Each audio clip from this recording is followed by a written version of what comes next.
Okay, good day and welcome to Talk Talk. My name is Steve Valier, and today is a very special edition, and we have someone special in the building. Our big artist from one of the biggest stars in Kenya at the moment. He's nobody else but Octopizzo, and brother, welcome. How is Australia treating you so far? How are you? So far, so good. Second time. I think the first time I was a bit in a rush. I was here in November. Oh, November. Yeah, I came. I played in Melbourne and Adelaide, and yeah, I was here just for one day. Oh, okay. In, That was your in first November. time, but so you are no stranger. Yeah, Welcome back. kind of stranger, but not really. Technically, Yeah. okay. So Not how's Kenya, strange by to the the- way? Kenya is great. The most amazing place in the world. Yeah, but yeah, we have our own difficulties.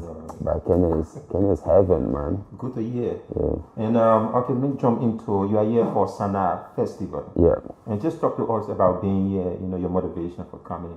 It's a festival that has run for the past 2 years. This is the third year. So I know much about it, but from your point of view, like how do you find it? Yeah, like even me I heard about SANAA last year when I made Victoria, but I've heard about it, but I didn't know. In fact, all this time I thought it was happening in Kenya because I saw, I saw my friend who was a graffiti artist was part of it.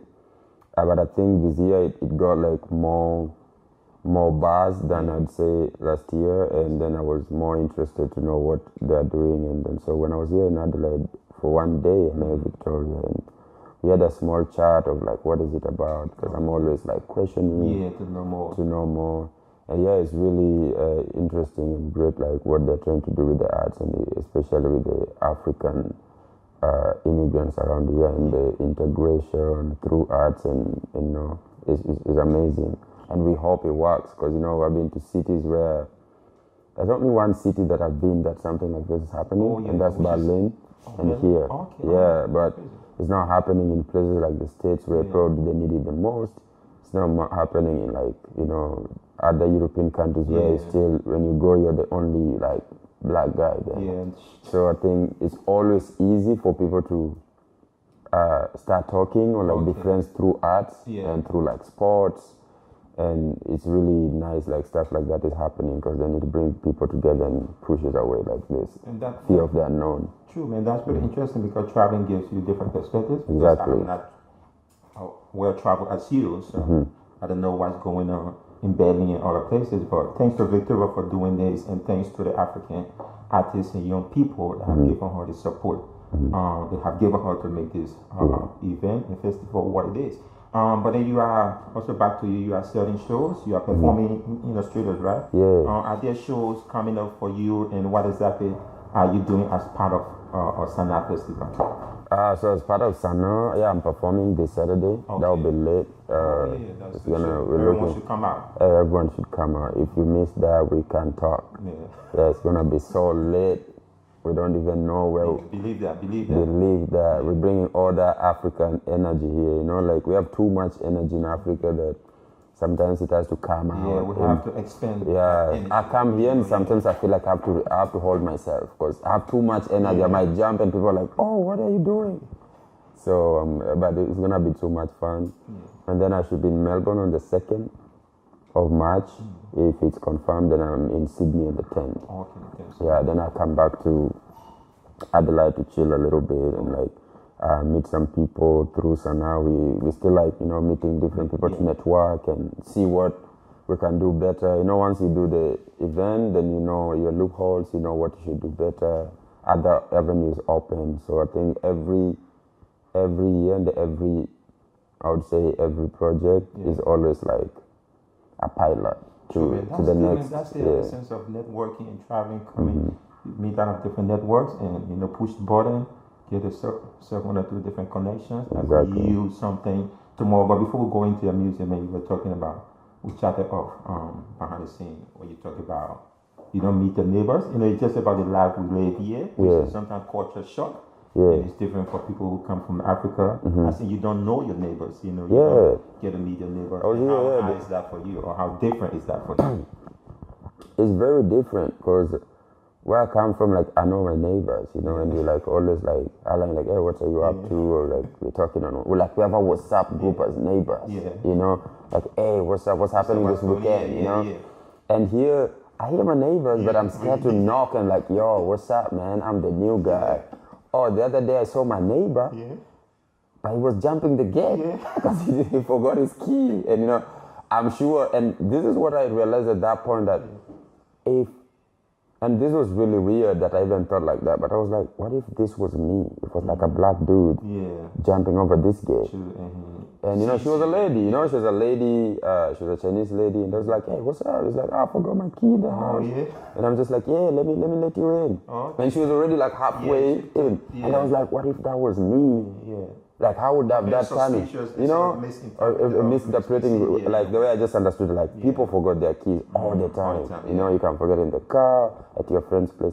But how will that be here? Because I know if that was like in a place like in the States, if I was like jumping a fence of where I stay, a gate of where I stay, it would be all something, you know. Different story. Exactly. So that was interesting. So I was just like, and I said hi, and she stays downstairs. And that was it. But that was the only neighbor I've met in this.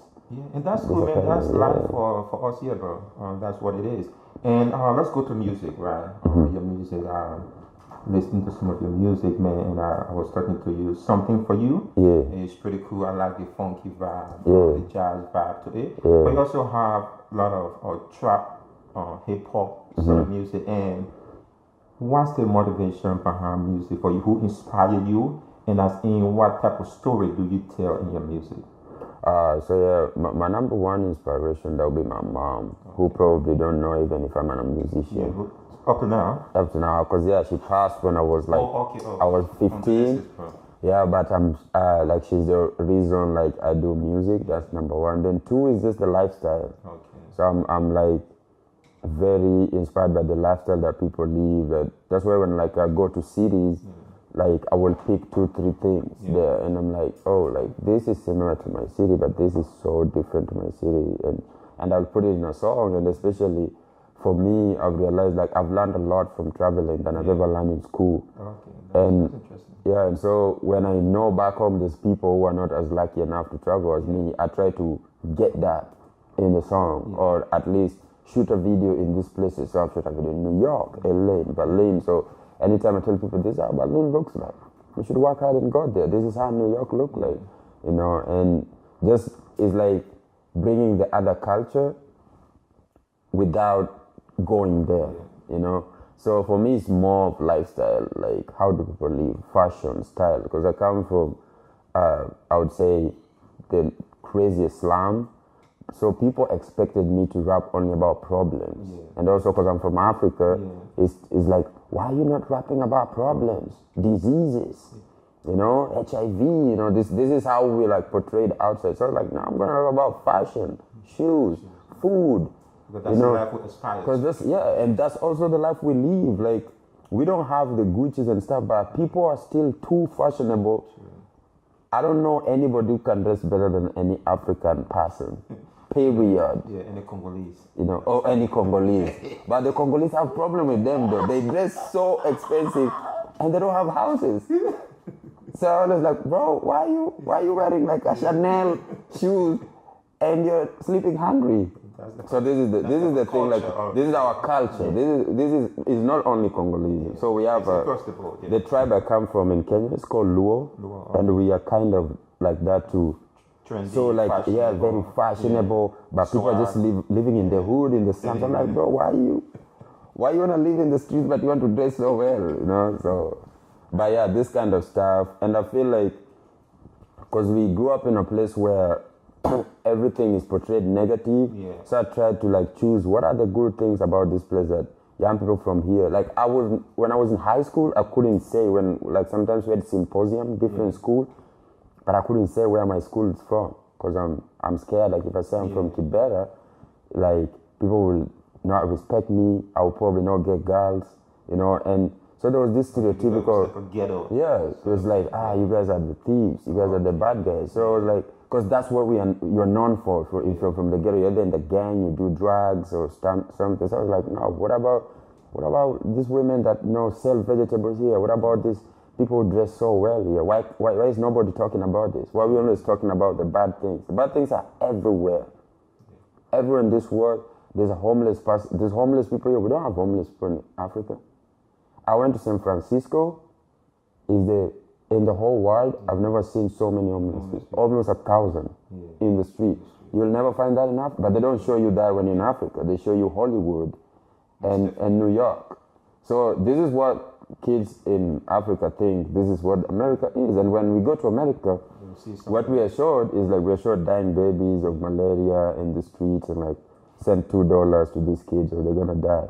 They don't show you the artists. They don't show you the cities. People still think we live in the bush in 2019. It is the propaganda, media propaganda. You know, should pick up on so it's, I think for as musicians, it's very important like to bring that element like, hey, yes, we have problems like any other country, but also we have this that you could take advantage of and create like jobs for people. True. And then talking about musicians, I think we spoke of it again because, say for example, there are issues of racism, color racism, and I know these days musicians, especially African musicians, have a major role or a big responsibility in portraying our culture and people, and I see that because especially Nigerian music, the fashion is pretty good. But then the issues of colorism are in Australia, for example. There are some girls that would say, "Oh, why do they use more light-skinned women on the video? Light-skinned women over black women or biracial women compared to black women." So this issue of colorism, which of course to some extent is promoted by hip hop, and some African artists have jumped on the bandwagon. And just what's your take on that, and how do you portray culture and color in your music?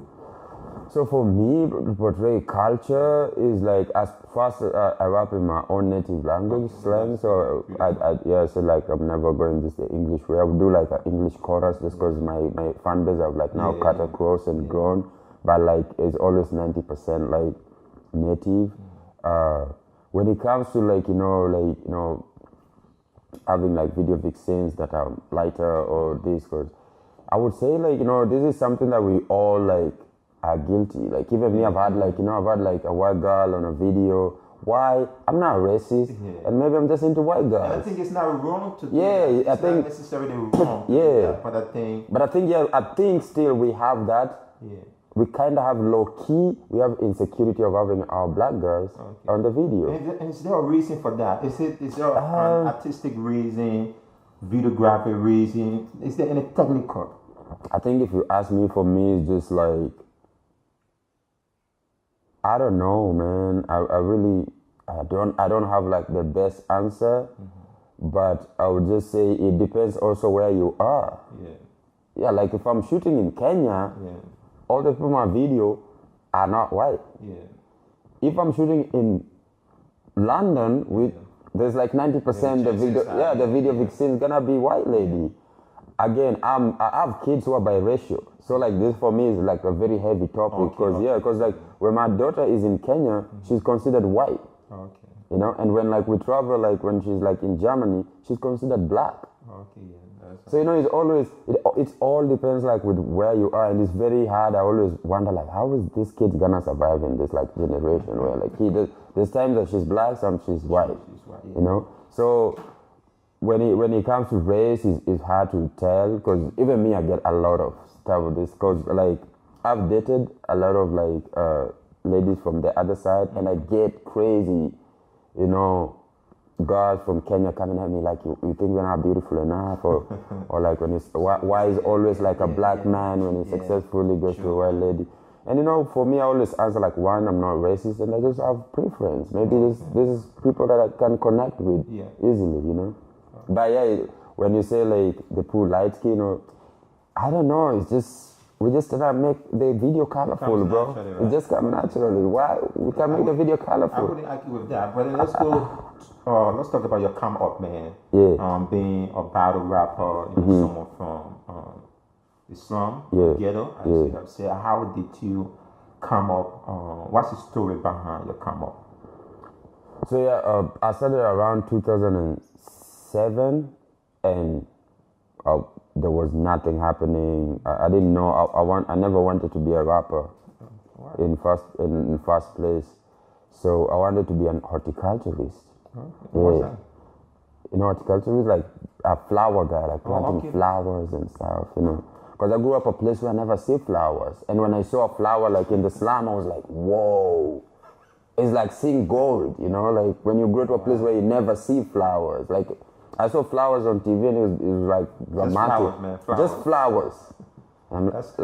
I'm like crazy about flowers. If you the like, first African dude that I've seen into flowers, man. really? Yeah. Man, I should get a Grammy for this shit.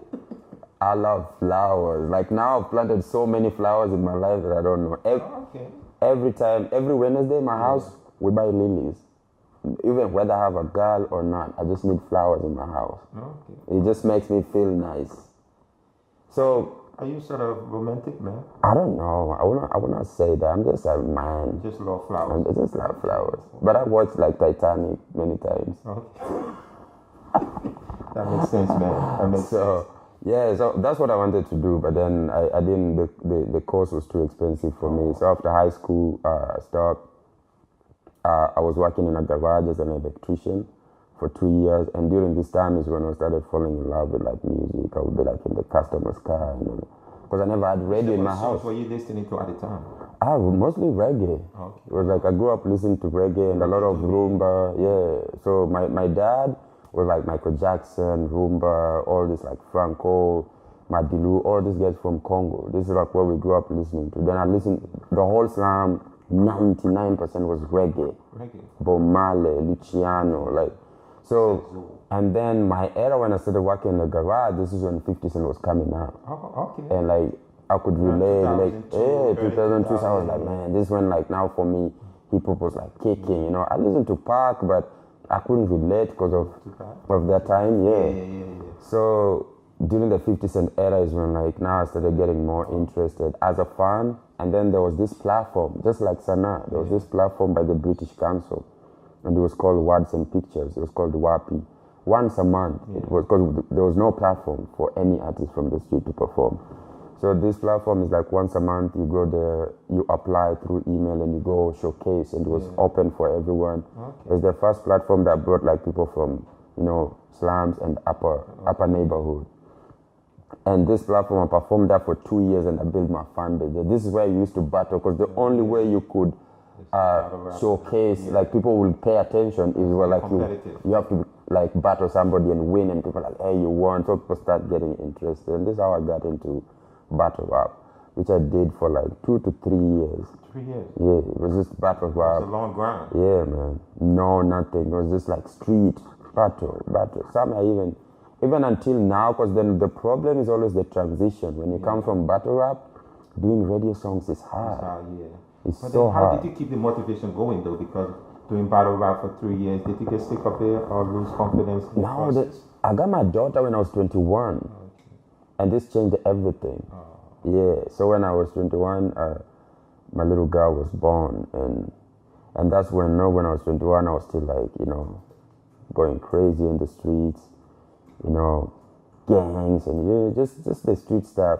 And then my daughter came, and then things changed. It was like not about me anymore, So it's like about like, whoa, so this thing is real. Because I didn't even know what that means to have a kid. Yeah. Like I had to Google how to be a dad. Like, how do you, because my dad was not there. Yeah. So there's nobody you can really go to and say, hey, like, how do we do this? I'm 21, my girl was 18, we are all kids.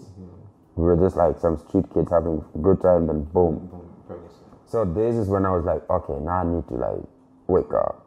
And my daughter's not going through this. Like, man, this place, I love Kibera to death. Love it, like love it. So I will never be who I am if I wasn't born there. But I don't like, the living standards and the lifestyle. So I was like, I have to get out of this place one way or the other. I only have a garage and music at this point. And how did you get your first big break? How did you become one of the biggest stars in Kenya today? So in this event, that keep happening every month, there was like this DJ. He had like the biggest TV show called The Beat on like, it was like the MTV of like Kenya. Okay. If you played there, you're legit. You're legit. Okay, yeah. So it came to me and like, bro, I've been seeing you battle and freestyle all the time, but you can't play this on radio. And how much you gonna do this? Like, you don't have to prove to people anymore that you can battle, that you can freestyle. You need to start making radio friendly for the girls. If you wanna make money, if you really wanna live through this. And then I was like, I don't know about like doing songs for the girls because I'm not like an R&B artist, but I have some songs that I can. And it was like his show is a TV show, so it was like you have to shoot videos. Okay. So I don't need audios. So I don't like I have like 2 songs. I just shot 1 video. Maybe you should check it out and tell me. And the video it was like underground. It was called Voices of Kibera. So this was like my first video, and it was about like politics and like the government and how like people are being oppressed in the hood. He loved the video and the message, but it could only relate if you come from that kind of neighborhood. So other people are like, man, this slum guys always was too hardcore for us. And then after that, I did a song about shoes, because I went to school without shoes. So my dream was like any time I ever get a check, I'm gonna buy a shoe. And so it was called Get That Money by the Shoe. And that went crazy because I think people could relate about like shoes, and whether you had shoes or not, people always want new shoes. And this went crazy. This was like 2012. And when this like started like going up, I took advantage. I said, okay, this is my only opportunity because this is my shot. So I was just every month I was checking videos, and like in a year, I had like I don't know how many days. I had like Coca-Cola, I had like Guinness, and I was like, whoa, like things changed in a year that I never even thought, and so if it's not this DJ like pushing me and telling me like, hey, stop, you're dope, you can do this freestyle stuff, but if you wanna make money, you have to start doing proper music. And it's called DJ Pines, like legendary DJ. He's did this show for 15 years. Oh, that's long. Yeah, everyone who's ever been successful in Kenyan music, or even not only Kenyan, even the Ugandans and Tanzania, the Chameleons, you went through that DJ. So, thanks to that DJ, man, for making you helping make you the artist you are today. Let us look at you have many albums, 3 albums, and four albums. But what does Octopizzo represent to Kenyan music when people think of Octopizzo? What's your impact? If you could describe the impact in Kenyan music or the rap industry, what would you say your impact is? I would say like one, I represent myself. Okay, so authentic. Yeah, like I represent like just that guy next door, But what I want at the end of the day, like I want to be the face of like possibility. I want those kids to like look at me and say like, hey, we used to hang with this guy here. He used to be my neighbor. Look at him. I can get there too. We can get there too. So I always want to be that face of like possibility. Like anything can happen if you like put in work. Okay. Just 2 more questions because I know you have to leave, man. One has to do with, let's look at Kenyan music now from Kenya. How big is the industry in Kenya now? Because there are countries like Nigeria doing well. Tanzania is also good. South Africa been always good. Ghana. How far behind is Kenya, and what Kenya needs to do to become one of the top music countries in Africa? For us, is one, we just don't have a system that can support artists at the moment, and we've never had it for a long time. Kenya has so much potential because every of these countries, people that you've mentioned, like Nigeria, Tanzania, if they're not big in Kenya, they're not known globally. Okay. There's no Wizkid comes to Kenya like a year at least 3 times because you have to be you have to be big in Kenya first. All these guys, they always come to Kenya. Yet, so Kenya, the problem we have is that we like something foreign. Okay. Yeah, we are like we sexualize like, hey, he's from Nigeria. So you will do like a song from Kenya, but people will like, hey, he's our guy. But then when somebody does something outside, which is probably trash, people will like go crazy about it. So it's a problem that we have as Kenyans. But now we've been trying to push, embrace our own, because that's what Nigeria has done. Because what we realized that we go to Nigeria and they don't play Kenyan music, but we're playing Nigerian music in here. So we started asking the question like, why are you guys coming? We're playing you and you're not playing us. It has to be like symbiotic, or we don't play you. Yeah, you have to reciprocate. Yeah. So I think we still have a long way to go as Kenyan, but because the industry is still small. The artists, and I say this because I've been like on top of my game now for 10 years, which should not be like that. For me, I feel like I should feel like people are like coming for me, you know? I should not be like that comfortable. Like now I drop a song and I'm here. It should not be, I should be dropping a song when I'm there and doing like media tour. And that means the competition is not that stiff yet. Yeah, true. And it's cause the system of music, like paying the royalties, it's bad. It's bad. Like most Kenyan artists make money from events. We don't make money from downloads or whatever. It's only shows. Yeah. So, but you see, like people like Wizkid now, they can sell like records. Yeah. So we still have a long way to go as Kenyan. And you just dropped a song today. What was the name again? Babylon. Babylon. So you should check that out. It's fresh just out today. And my final question is, which I'm about to put you on the spotlight. Just naming your top 5 Kenyan rappers. I don't have any, bro. You don't have any? I don't have any. Well, it's me, myself, the two I'm still finding out. Yeah, man. I have to find the two. Yeah, but I have people that I listen to, but I'm very, when it comes to like music, I'm very particular, especially if I know if I know like where you come from and you don't represent that, you can be like the best rapper, but if you don't represent who you are, so you're just representing this kind of virtual thing of like, I'm a rapper. You know, but you're not authentic. But you're not, into a particular you're not like, you're not like your people. If that kid from your community can't relate to you, I don't care even if you do a song with Jay-Z. You're not authentic. You're not on my top 1 million list. And that's true hip hop. That's like the culture. It has to be, you know. Now, true, man. And then before I let you go, man, what's the message to our other people, people that are coming to SANAA to see you on Saturday? Any last word for them? Yeah, for everybody coming, come experience like the African expertise. It's always weird. I always make this joke, like when Westerners come to Africa, we call them experts. Even if they're just volunteers working in the streets. But when we come to these places, we are like immigrants or refugees. But so this Saturday, we're gonna see the experts, the African expertise. It's gonna be lit. That makes sense, bro. Come see the experts. Yeah, and Octopizzo has a lot of great songs, man. You have a lot of good songs. I can attest to that. A good rapper. I don't understand the language, but once you know music, good rappers when you hear the delivery and things like that, and a few English words you speak. So it's good, man, bro. Thanks, bro. Welcome again. Thank you for being on our show, bro. Thanks for the promotion. Thanks for watching. As usual, leave a comment, share our video. And this Saturday, come and see the superstar of the Octopizzo in the building, Light Square, under the city. Peace.